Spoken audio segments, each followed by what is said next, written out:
नमस्कार दोस्तों, smart agree talks के एक नए वीडियो में आपका फिर से स्वागत है। आज हम लोग एक सॉइल कंडीशनर के बारे में बात करेंगे जिसको बोलते हैं हाइड्रोजन। सबसे पहले सॉइल कंडीशनर किसको बोलते हैं ये जान लेते हैं। सॉइल कंडीशनर वो होता है जो कि सॉइल के physical, chemical and biological properties को इम्प्रूव करें। तो कैसे हाइड्रोजन सॉइल कंडीशनर का काम करता है, इस वीडियो में हम लोग ये जानने की कोशिश करेंगे। पहले हम लोग जानते हैं कि हाइड्रोजन का बेसिक कैरेक्टर क्या है। जैसा कि आप देख रहे होंगे कि यहाँ पे 2 ग्राम हाइड्रोजन है। तो अगर इसको वाटर दिया गया और फेवरेबल कंडीशन दी गई वाटर एब्जॉर्ब करने के लिए, तो ये वाटर एब्जॉर्ब करने के बाद से कुछ ऐसा दिखता है। इसने अपने बॉडी वेट का लगभग 250 से 300 गुना पानी एब्जॉर्ब किया। तो इसी कैरेक्टर को हम लोग एग्रीकल्चर सॉइल में अप्लाई करके और ढेर सारे बेनिफिट्स लेते हैं। इसको अप्लाई कैसे करते हैं? आप सीड के बगल में इसको आप अप्लाई कर सकते हैं, जैसा कि आप देख रहे होंगे, या फिर इसका सीड प्राइमिंग कर सकते हैं। तो अलग अलग तरीके से, या तो कुछ लोग ब्रॉडकास्टिंग कर देते हैं, तो कुछ अलग अलग तरीक़ों से भी इसका उपयोग किया जाता है। तो जैसा कि इस वीडियो में आप लोग इस फोटो में देख रहे होंगे कि सीट के बगल में अप्लाई किया गया है, और अप्लाई करने के बाद से ये कुछ ऐसा वाटर एब्जॉर्ब करने के बाद से हो जाता है। तो इसने अपने बॉडी वेट का 250 से 300 गुना वाटर एब्जॉर्ब कर लिया है। तो इसको अप्लाई करने से होता क्या है, अब हम लोग ये जानने की कोशिश करेंगे। सबसे पहले ये वाटर रिटेंशन कैपेसिटी इम्प्रूव करता है सॉइल का, क्योंकि ये अपने बॉडी वेट का 250 से 300 गुना पानी इसने एब्जॉर्ब कर रखा है।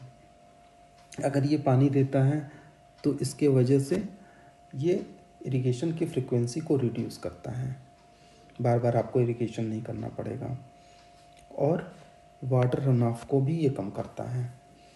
अगर वाटर रन ऑफ को कम कर रहा है तो आपका एक फील्ड से दूसरे फील्ड में पानी नहीं जाएगा, क्योंकि इसने सारा जो आपने इरिगेशन किया है सारा वाटर अपना इसने खुद में ही एब्जॉर्ब कर लिया है आपके फील्ड में ही। ये सॉइल एयरेशन को इम्प्रूव करता है। तो करता क्या है कि अगर ये आपका सॉइल है और सॉइल पार्टिकल के बीच में अगर ये हाइड्रोजन आता है तो ये श्रिंकिंग कैपेसिटी इसकी होती है। अगर इसको वाटर नहीं मिला तो फिर ये करते करते यहाँ पे जगह बना देता है, जिससे कि सॉइल एयरेशन होना स्टार्ट हो जाता है, और इसके वजह से ये ज़्यादा यहाँ पे सॉइल एयरेशन को बढ़ाएगा। बल्क डेंसिटी को ये भी ज़्यादा इम्प्रूव करेगा, बल्क डेंसिटी बढ़ाएगा, जिससे कि ज़्यादा एयरेशन उसमें बढ़ेगा। न्यूट्रिएंट रिटेंशन इसके वजह से बढ़ता है।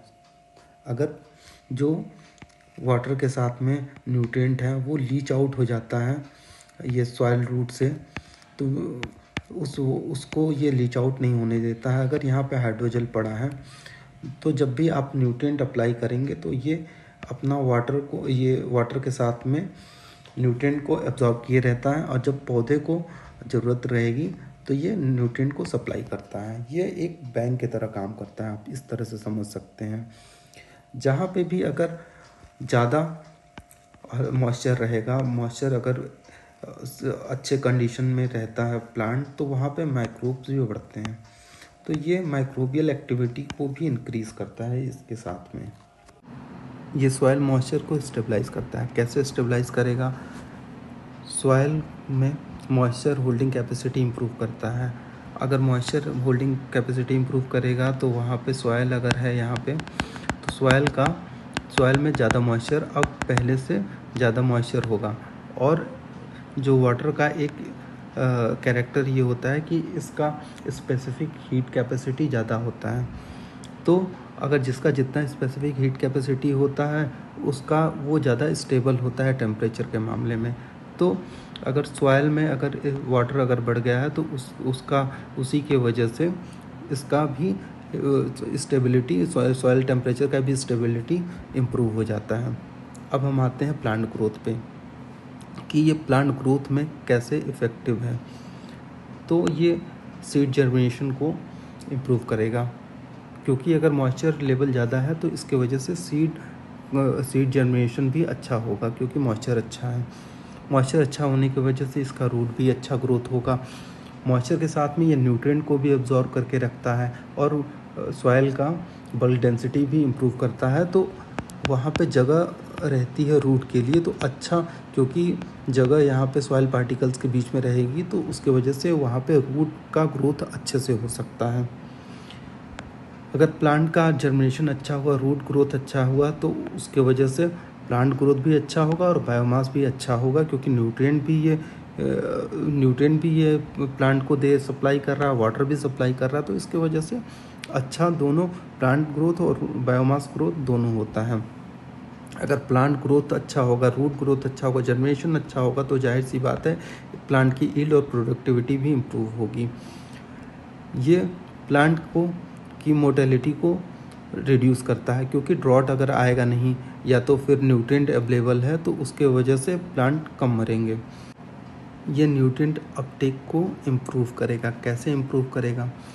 अगर वहाँ पे प्रॉपर सॉइल मॉइस्चर अवेलेबल है प्लांट के लिए तो वो ज़्यादा वाटर अपटेक करेगा और वो वाटर के साथ में डिज़ोल्व जितने भी उसमें न्यूट्रिएंट है वो ज़्यादा न्यूट्रिएंट उसको मिलेंगे। तो इस वजह से वो ज़्यादा न्यूट्रिएंट प्लांट्स को मिलते हैं। एक और इसका रीज़न है कि ये वाटर के साथ में ये न्यूट्रिएंट को भी एब्जॉर्ब करता है और जब वो रिलीज़ करता है तो वाटर के साथ में न्यूट्रिएंट भी रिलीज़ होता है। तो इस वजह से ये ज़्यादा प्लांट को न्यूट्रिएंट मिलता है। अगर वाटर इसमें ज़्यादा है, इसके लिए मॉइस्चर, सॉइल मॉइस्चर ज़्यादा अवेलेबल है, तो ड्रॉट और हीट का जो स्ट्रेस है, जो भी एबायोटिक स्ट्रेस है, तो प्लांट पे कम आएंगे। तो इस तरह से ये सॉइल कंडीशनर का काम करता है। हाइड्रोजेल बहुत अच्छा टेक्निक है जो कि आजकल यूज़ हो रहा है और जिसके वजह से कम ही वाटर में और कम ही इरिगेशन में हम लोग अच्छा काम कर ले जा रहे हैं। Thank you so much. इस वीडियो को लाइक और शेयर करें और ज़्यादा से ज़्यादा लोग इस चैनल को सब्सक्राइब करें इस तरह की और भी वीडियोज़ के लिए।